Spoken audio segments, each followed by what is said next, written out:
Apa suara tapian kami berbincang-bincang dengan Bapak Kadiman Pakpahan, seorang politisi dari PD Perjuangan, ya adalah caleg dari Partai PD Perjuangan di Kabupaten Samosir. Kami akan berbincang dengan suasana batin politik kita saat ini. Pak Kadiman, di beberapa hari ini kan ada blunder, termasuk rentetannya dari kemarin ada debat calon wakil presiden, lalu ditingkahi juga kemarin presiden membuat statement yang menjadi blunder juga ini. Di mana-mana itu dibicarakan karena undang-undang tidak pernah menyebut bahwa presiden yang tidak lagi mencalonkan diri bisa kampanye untuk satu pihak. Tapi kalau dia presiden yang masih mencalonkan, ada ruang undang-undang untuk itu. Apa tanggapan Pak Kadiman tentang ini?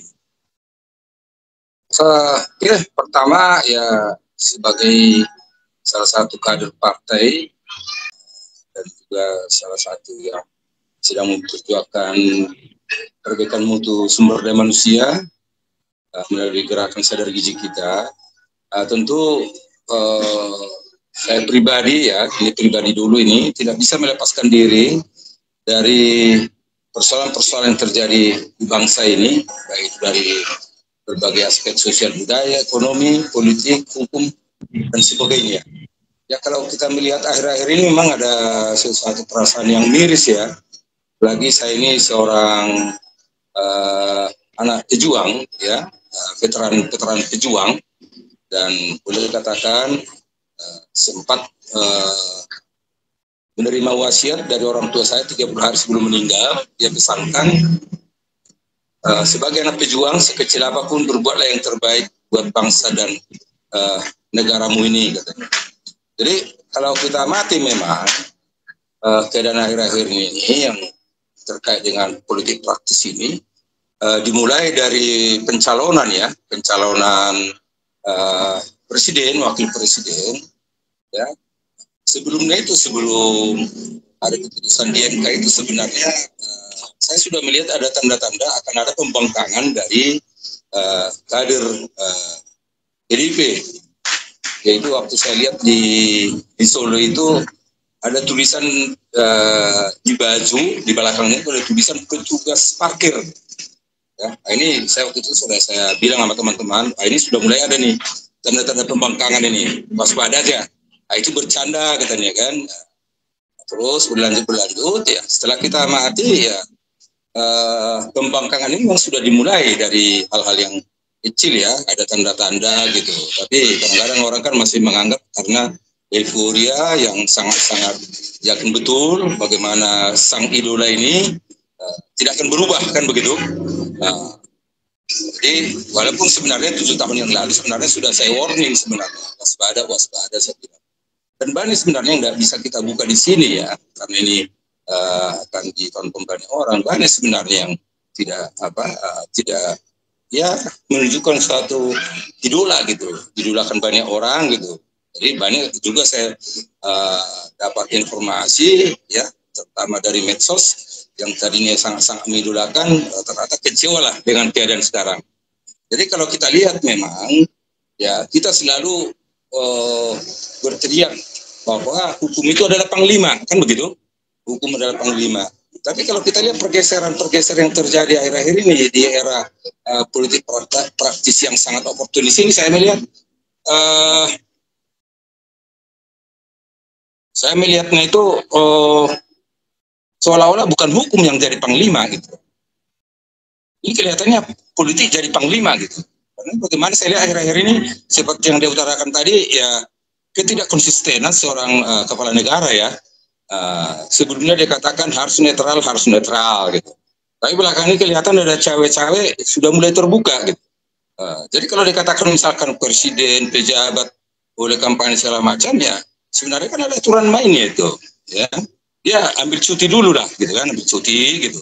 Ya ambil cuti, jadi dia akan bekerja di luar tanggungan negara. Ya, tapi kalau kita lihat kejadian beberapa hari yang lalu gitu loh, ya dia resmi sebagai presiden gitu, ya tapi mengutarakan sesuatu seolah-olah ada tanda atau kode-kode tertentu mendukung paslon tertentu gitu ya. Jadi dari situ yang buat kita itu agak sedikit miris, walaupun ya selalu ada yang membela gitu dengan berbagai alasan dalil. Sebenarnya kembalikan aja ke undang-undang pemilu, ya kan? Undang-undang pemilu itu apa yang dituliskan gitu daripada dari perdebatan buah biring ini gitu.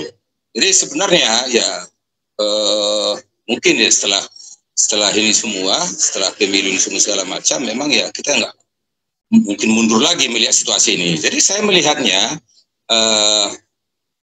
kebetulan saya ini peminat ilmu sosial, sosiologi ya, psikososial gitu. Dari dulu selalu saya dengung-dengungkan itu. Keterbelakangan peradaban kita ini tidak terlepas dari perilaku-perilaku real di tengah-tengah masyarakat kita, di mana terlalu banyak kaum-kaum pengecut, pengkhianat, dan munafik gitu.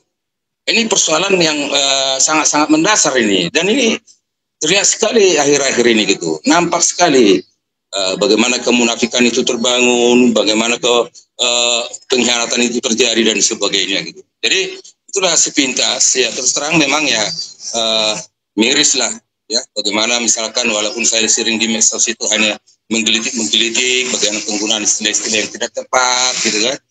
Terus bagaimana gerakan-gerakan yang sifatnya itu seolah-olah itu kepedulian pribadi, padahal itu uang negara, misalkan bantuan-bantuan bansos gitu kan, seolah-olah itu bantuan pribadi, padahal itu dari APBN. Kita bicara APBN itu pemasukan itu ya rakyat dan pajak negara sebenarnya gitu. Tapi ini ya dipelesetkan gitu. Jadi karena memang sudah terkeburu ada istilah, makanya saya minta sama teman-teman yang lain, janganlah sekali-sekali mengkultuskan manusia, saya bilang. Karena jabatan ya kekuasaan itu sementara, tapi kultuskanlah perilaku-perilakunya. Apakah dia bisa jadi negarawan kan gitu. Ya, itu yang perlu dikultuskan, melahirkan seorang negarawan. Itu kira-kira yang bisa saya lihat. Cuman ada kebanggaan saya membuat saya itu semringah ataupun terhibur melihat situasi ini. Bagaimana seorang ibu ya, Siti Atiko Ganjar, yang begitu gesit, yang tidak seduga sebelumnya. Dia sangat smart, ya visioner dan tangguh gitu. Dan ini bagi saya itu sesuatu oke lah, apapun itu terjadi, yang penting ada lahir idola yang benar-benar bisa diidolakan gitu, bukan basa-basi gitu, tapi seseorang yang benar-benar bisa dibanggakan gitu. Dan itu saya coba viralkan itu di berbagai medsos, bagaimana seorang ibu ini yang saya rindukan selama ini. Karena bagi saya itu masa depan negara ini ya sangat ditentukan oleh kekuatan ibu gitu, baik itu dari segi genetik ataupun dari segi manajemen gitu. Dari segi genetik yang jelas ibu-ibu ini yang melahirkan generasi penerus, dan dominan ibu ini menentukan kecerdasan generasi penerus ya. Jadi itu yang saya agak sedikit ini terhibur, sebenarnya miris sebenarnya, sedih melihat situasi dan kondisi ini. Jadi seolah-olah misalkan kalau kita lihat belakangnya, misalkan harga-harga melambung tinggi, ya kan, nilai tukar tetap hancur-hancuran, ya. Jadi bagi saya itu seolah-olah ini dipelihara gitu loh, ya, supaya ada ketergantungan. Jadi pada saat orang kesulitan kan kalau dibantu itu dianggapnya berjasa kan. Jadi inilah yang kadang-kadang saya duga-duga, ini jangan-jangan dipelihara nih supaya kelihatan dia suatu saat dia ada pahlawan kesiangan atau bagaimana dengan memanfaatkan Dan yang berikutnya saya melihat juga seolah-olah lembaga-lembaga yang ada di negara ini hanya dibentuk untuk kepentingan penguasa gitu, ya, kepentingan penguasa untuk hal-hal yang yang berhubungan dengan keinginan ataupun kemauan dia gitu, dan kemauan rakyat gitu. Ini masih dugaan saya, ini mudah-mudahan nanti ada perbedaan ke depannya. Kira-kira begitu dulu pengantar dari saya. Baik Pak Kadiman, saya selanjutnya bertanya begini, karena Pak Kadiman setahu saya juga penggiat gizi ya, mendengungkan terus bagaimana gizi di kawasan Danau Toba, terutama anak-anak, agar tidak ada lagi stunting. Hubungannya dengan kecerdasan, kemampuan kritis, berpikir dengan jernih, hati yang lapang melihat segala sesuatu, kaitannya dengan pemilu sekarang. Memang mayoritas kita di kawasan Danau Toba di periode pertama itu tidak bisa tidak hampir di atas 90% semua kabupaten pemilihan sekarang ini disebut para ahli pemilihan yang sangat kacau dan terjelek di sepanjang sejarah Indonesia. Sepertinya kalau kita melihat masyarakat Batak tidak juga dengan jernih melihat keadaan ini, masih juga melihat 5 tahun atau 10 tahun lalu bahwa Jokowi masih yang dulu begitu. Padahal secara natur, karakter dan sikap sekarang kita lihat perubahan. Kita lupa, kita mendewakan seseorang yang dulu memang sederhana, tetapi kemudian tahta atau singgasana itu membuat dia terpesona dan tidak bisa membedakan bahwa konstitusi mengatur segalanya. Apa pendapat Pak Kadiman? Ya, jadi begini ya. Jadi kita mulai dari gerakan yang kita rintis ini, sudah memasuki tahun ketiga. Selalu saya teriak walaupun kadang-kadang pedas gitu. Sebenarnya persoalan bangsa ini bukan infrastruktur, bukan tempat ibadah, bukan soal apa namanya itu soal politik, soal hukum. Sebenarnya persoalan mendasar itu adalah terlalu dominan masyarakat kita ini kurang cerdas, alias bodoh. Jadi selalu saya katakan persoalan mendasar itu adalah kebodohan gitu loh. Ya, itu persoalan mendasar. Makanya kita gagas hal mendasar ini. Jadi bagaimana supaya kecerdasan ini bisa meningkat gitu. Kalau kita bandingkan misalkan kita startnya dengan Malaysia itu kan boleh katakan Malaysia itu ya tingkat kecerdasannya masih di bawah kita dulu. Ya kan? Guru dan sebagainya masih dari kita. Mereka itu sudah di atas 100 gitu. Kita masih di bawah 80. Nah ini tentu yang jadi apa? Jadi kita coba melalui pendekatannya, ada pendekatan strategis, ada pendekatan taktis gitu. Pendekatan strategis itu kita usahakan bagaimana supaya ada perbaikan genetik, ya. Ini ilmu genetika ini. Dan yang kedua pendekatan yang taktis bagaimana asupan bergizi, ya. Tapi jangan salah dipresetkan, saking semangatnya. Jangan berikan asam sulfat kepada ibu hamil ya, mati semua itu kan. Yang jelas gitu ya, asam folat gitu, sumbernya dari mana, caranya bagaimana gitu. Ini sedang kita lakukan gerakan sadar gizi ini untuk itu supaya lahir orang-orang cerdas ke depannya. Dengan kecerdasan yang tinggi ini kita harapkan tentu rasionalitas itu akan lebih menonjol dibandingkan perasaan-perasaan sentimental ya, seperti mengkultuskan ya, memuja-muji gitu ya, itu. Jadi artinya ya bagaimana pun kecerdasan ini sangat mendukung, makanya ada kita kenal kecerdasan intelektual, emosional, spiritual dan sosial. Nah, tentu kita bangun dulu kecerdasan intelektualnya ini ya, supaya nanti. Dan yang berikutnya menyangkut hati nurani gitu. Nah, tentu hati nurani ini yaitu sentimental tadi gitu, karena dia kurang rasional, akhirnya hati nurani ini jadi sentimental ya, terlalu muja-muji dan sebagainya. Kadang lupa dia beri salam hormat kepada orang tua yang besarkan melahirkan dia lebih memutuskan pimpinan ataupun presiden sebagainya. Ini sering menjadi apa? Bahkan lupa sama Tuhannya, memuji gitu, yang dipuji adalah malah manusia gitu. Nah, ini tentu itu yang kita bangun ya, minimal dari sisi kecerdasan intelektualnya. Terus menyangkut keadaan pengkultusan ini gitu. Jadi kalau kita runut ke belakang misalkan, orang kan hanya lihat di permukaan, hanya lihat mungkin belakangan gitu.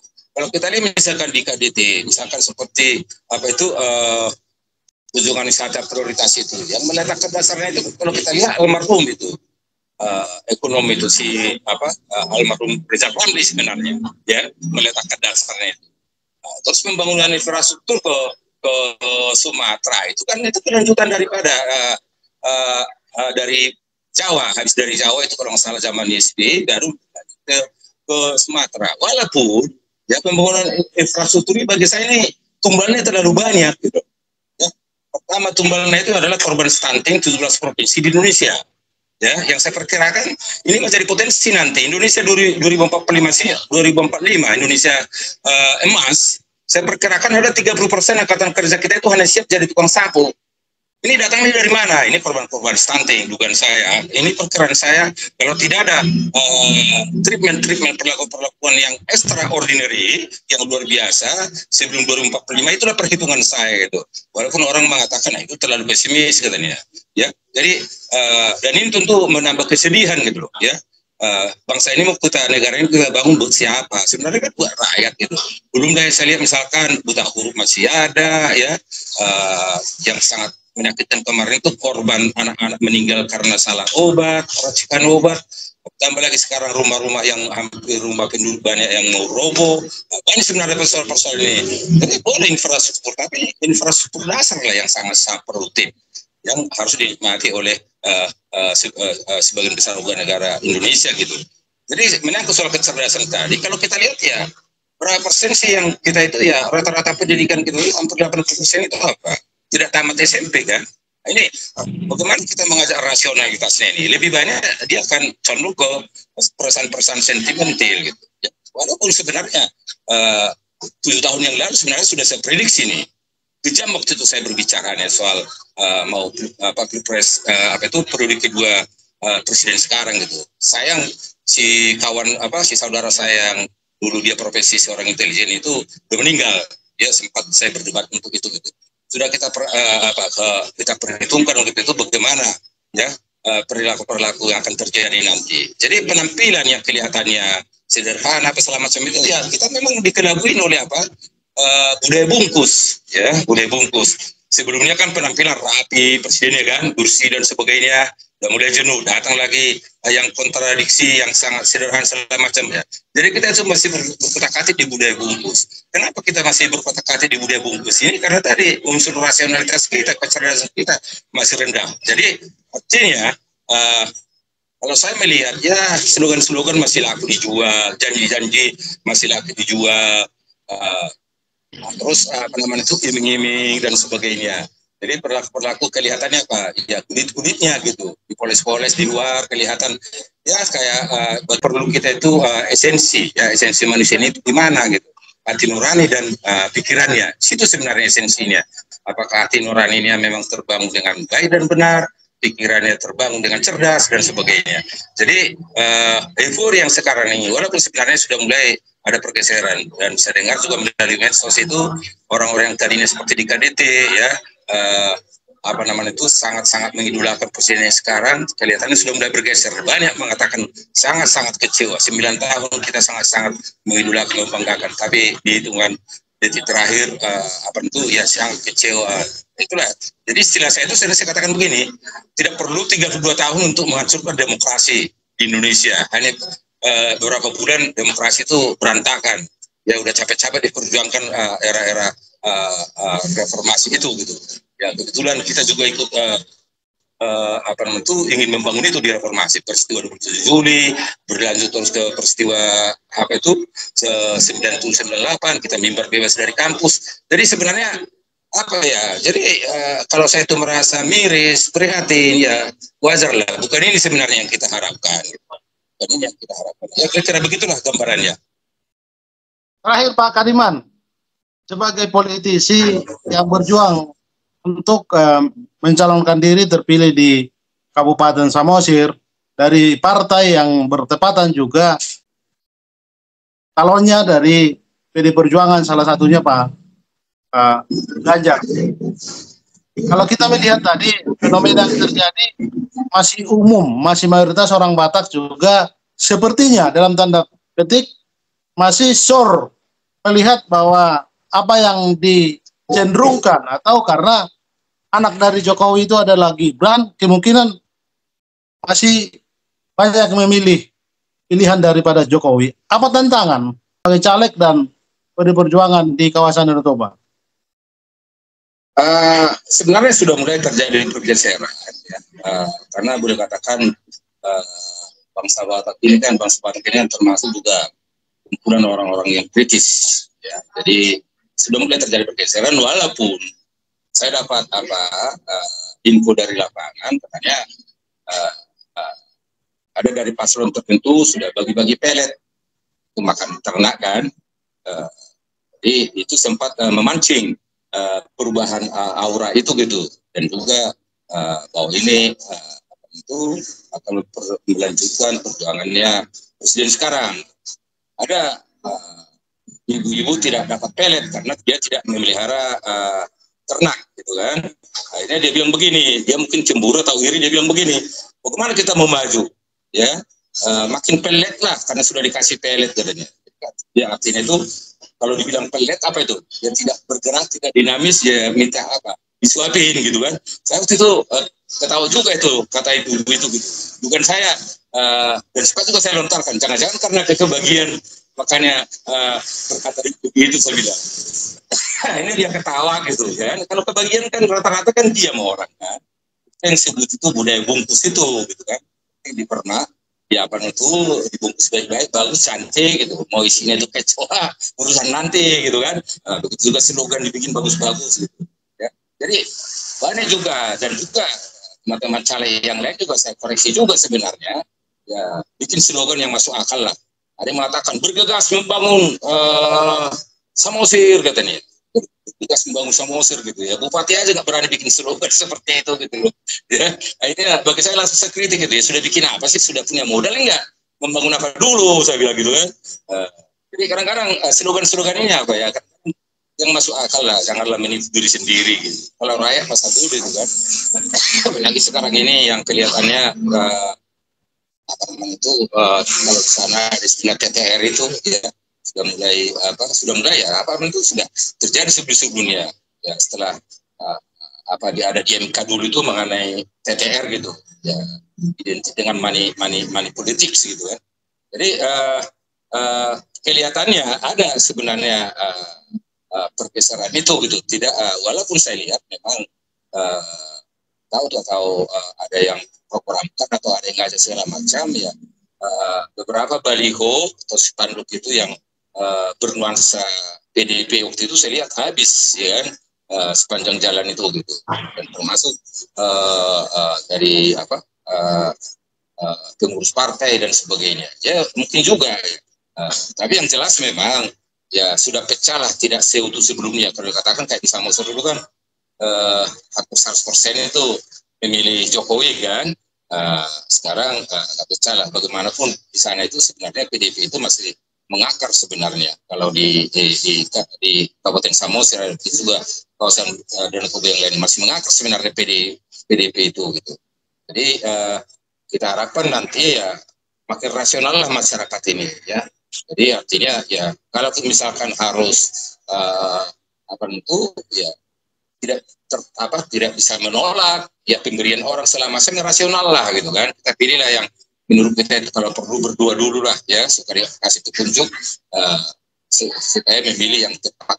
Jadi kalau bagi saya ya kalau melihat perkembangan ini sebenarnya bukan karena soal urusan PDIP ini, tapi kalau saya lihat belakangan ini ya jauh kemana-mana lah ya jauh kemana-mana lah kalau dikatakan PDIP ini mundur. Ya, PDIP itu punya masa yang yang dikatakan militan itu perhitungan saya itu bisa minimal 50 juta itu yang militan, yang setia lah, setia gitu. Itu perhitungan saya minimal 50 juta itu yang setia itu. Kalau yang lain-lain saya yakin hanya musiman aja.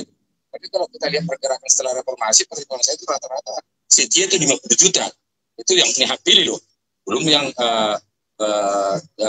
belum yang itu yang belum punya hak pilih gitu. Tapi itu perhitungan saya gitu. Dan itu bisa begitu dimobilisasi itu bisa naik jadi di atas 100 juta lebih ya seperti pilpres sebelumnya kan di atas 100 juta kan itu makanya bisa menang di atas 50% gitu ya dari DPT kita 200 jutaan jadi 100 juta lebih. Tapi kalau saya hitung rata-rata artinya itu yang militan itu yang setia itu minimal 50 juta itu yang setiap saat bisa bergerak dan bisa menjadi pejuang demokrasi yang luar biasa. Kira-kira begitu pandangan saya. Kabupaten Samosir sendiri berapa kursi dari PD Perjuangan? Lalu bagaimana mensinergikan koalisinya Partai Perindo misalnya, Partai Hanura dan Partai P3? Ya kalau calegnya sih 4 kali 6 24 25 kalau nggak salah Samosir. Jadi kemarin pilih sebelumnya itu ada 8 kursi yang paling banyak lah. Koalisi dengan yang partai yang ada sekarang yang di sana yang hidup kelihatannya itu Perindo yang agak hidup gitu koalisinya gitu ya. Kalau yang lain agak kurang. Perindo yang agak menonjol di Samosir koalisinya PDIP gitu. Oke. Baik, saya kira cukup Pak Kadiman, Pak Pahan, bincang-bincang kita ini mudah-mudahan mencerdaskan